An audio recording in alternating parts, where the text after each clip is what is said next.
Hey everybody, welcome to the Commercial Kitchen. Today I'm making a huge batch of beets and I thought it'd be a great time to tell you about how we make sure that our food is not only delicious, but most importantly, that it's safe.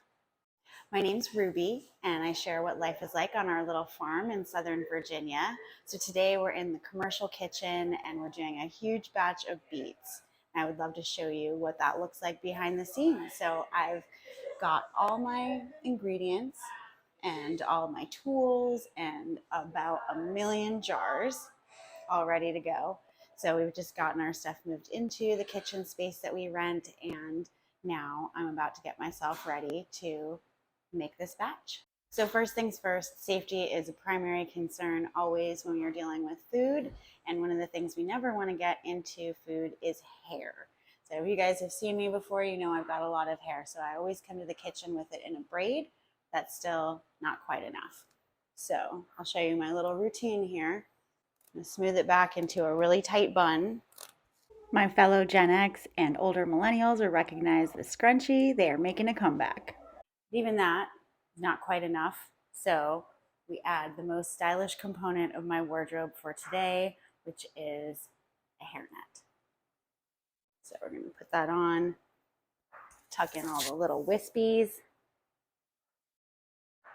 and there we go.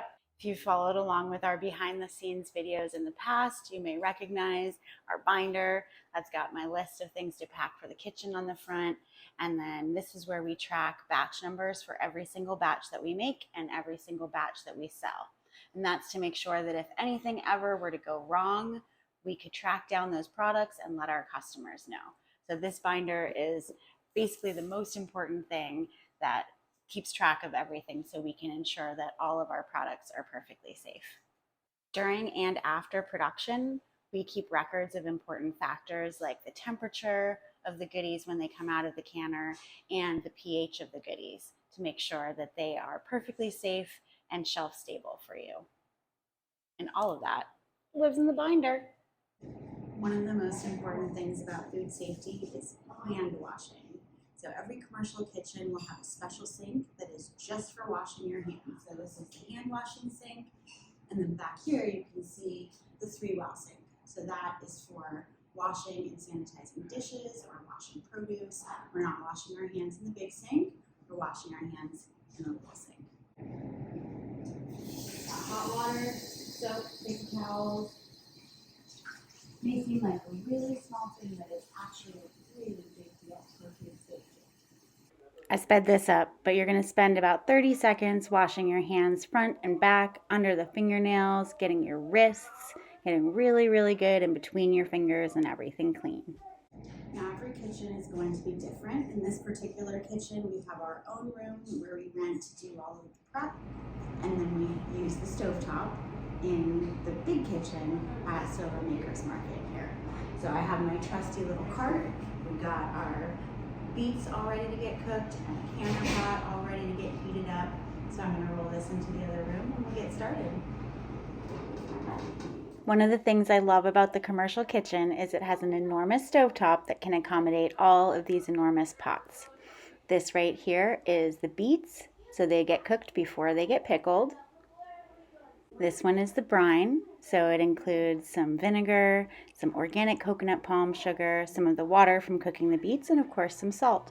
While I'm cooking the beet brine and the beets on the front 2 burners, I can heat up the canning water on those back 2 burners. Did I mention how much I love having an enormous stovetop? Once the beets are cooked and drained and the brine is super duper hot, this is where I pack the jars, back in our special little rental kitchen room. After the jars are filled, they go back into that hot water bath for a prescribed amount of time. This is only about half of what I made on this particular day. So these are all of our 1/4 pints and our 1/2 pints of pickled beets. I hope you're loving these videos as much as I love making them for you. So if you want to stay along for the ride, see more behind the scenes footage, more footage from our farm, and find out what's next for Valhalla Organics and our little farm, please subscribe to our YouTube channel. That's the best way to make sure that you'll always see our video updates. Thanks so much for watching. Have an awesome day.